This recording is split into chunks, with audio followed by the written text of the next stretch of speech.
I remember struggling as an entrepreneur, and I was literally sitting on my computer for 14 hours a day trying to figure out where the next sale was going to come from, because I couldn't see it. It was not there. It was not hitting how it used to hit.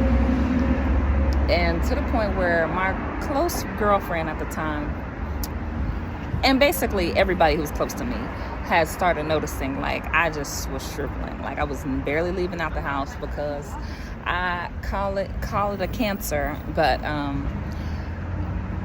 when I don't have money, I don't want to do nothing. I don't even know, like, that's what be killing me. Like, I don't understand how broke people be wanting to have sex, broke people be wanting to be outside, or broke people be living a whole... I don't want to be seen. Like, how do you know Brittany's broke? She's in the house. I can't even look in the mirror when my bank account says this or negative, or is it like, baby, whew, I can't do it. I don't know how some people be doing it out here.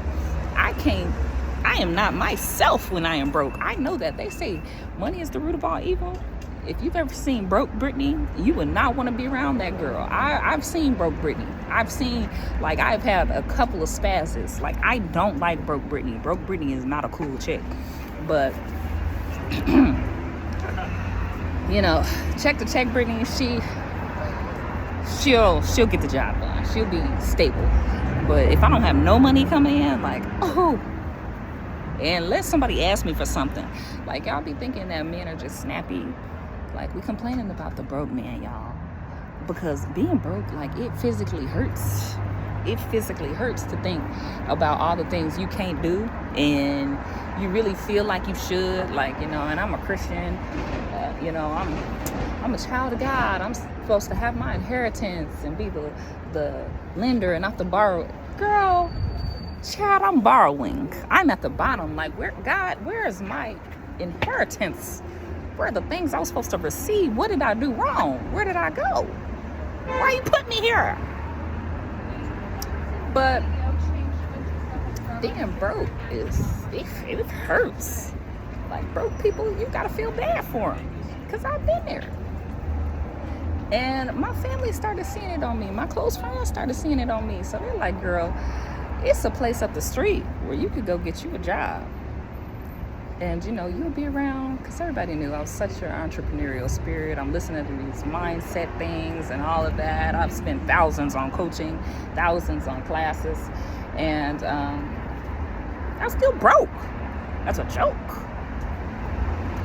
And my friend at the time had told me to, you know, go up the street and get a job as a host. Is super easy. You're going to walk businessmen to their table and be around the right people, you know. I just took the job to get out of the house. I was $80,000 in debt from student loans.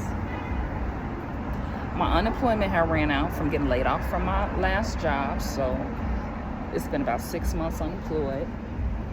I got to pay taxes on the unemployment, which I didn't know that, so that's add another $5,000 on there. My mental health is in shambles, and my friend is saying, go up the street to get a job for $16.50 an hour. I took that job just to get out of the house. I didn't know how I was going to elevate in that job. $16.50 an hour turned into $17.50 an hour very soon. Then turned into a whopping $18.50 an hour. So by that time, I go from hosting to, you know, running the door. I'm one of one in the position. And now I've been in this position at this point almost an hour or a year. And I'm like, what's next? Well, shoot, I've been here a year. My brain, an entrepreneur's brain, is never stagnant. It's always, when I'm out at the coffee shop, I'm thinking, dang, I wonder how much staff they need up in here, how much revenue they bring in, what's the concept here, how are they able, like, I can't stop thinking that way. When I go to the nail shop, I'm like, dang, if they had a faster way to get me paid out, I wonder if they thought about handhelds. I wonder, like, an entrepreneur brain never is stagnant. They're always moving, right? They're always trying to grow, trying to learn. So I'm sitting over here like, I've been at this job a year. What's next for me? I can't just do this, especially at this money. Like, at first, I only took a job to stay busy. I didn't think about actually really needing the money because I thought I was going to bounce my business back, which I didn't. At that point, I wasn't even focused on the business. So much was going on in my life. So I became a restaurant manager. I started managing for a few years. I learned so much about restaurants, operations, staffing, hiring, firing, technologies that I would need, personality traits not to have. And then at the point where, when you burn out, you crash out. How to handle those things, how to handle it when your staff is doing it, because you're dealing with humans.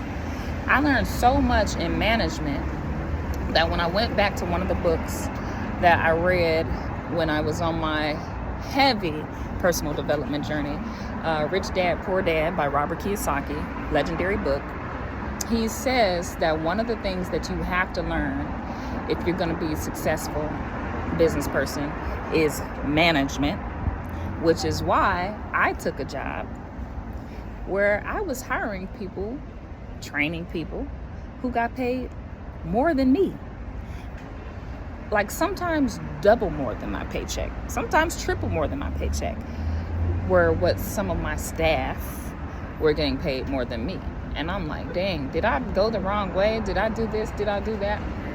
But I knew what I wanted to, because as opposed to being somebody who worked for commissions, tips, etc., cash, working a job to make money,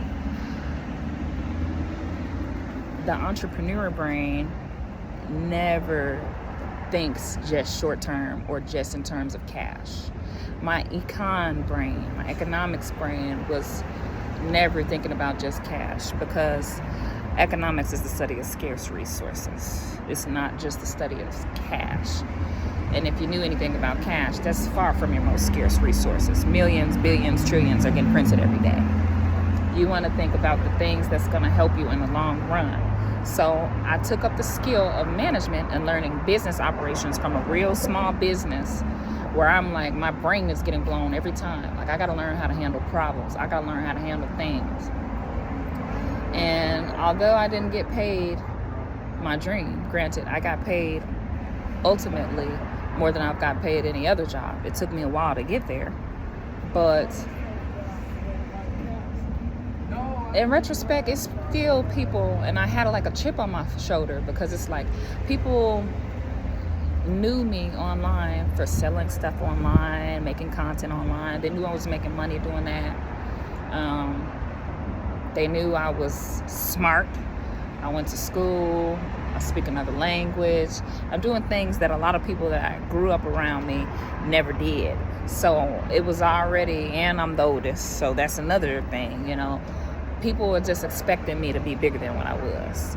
So that's why when I went into my post-entrepreneur gig as a host of a restaurant, I was like, yeah, I got to be the best. I can't just look stupid, I got people from my high school coming up in here, people I went to college with coming up in here. Like, they ain't going to see me down. That's one thing about me. I have pride. I got that from my family, for real. Like, I got too much pride for people to see me with my head down. Like, even if I was bagging up groceries, if I was cleaning the streets, cleaning up houses, like, I got to be the best doing it, So ultimately, I think that spirit was what helped me elevate my position fast. But I learned a skill, and I learned so much that when the next opportunity came, the saga continues. Like, I'm using my skills that I learned from restaurants, managing people, to have the opportunity to make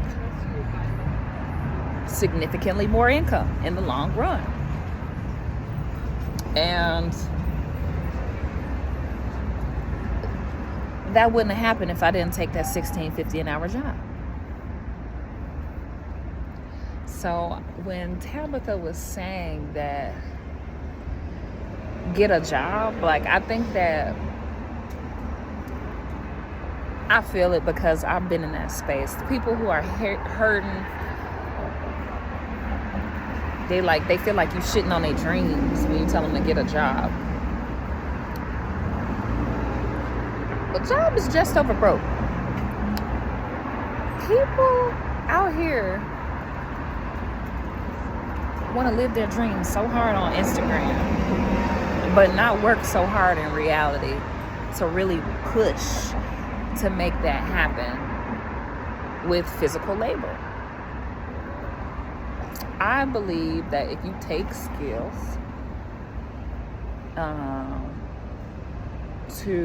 from those jobs and you're really an entrepreneur like you think you are, you can't turn it off.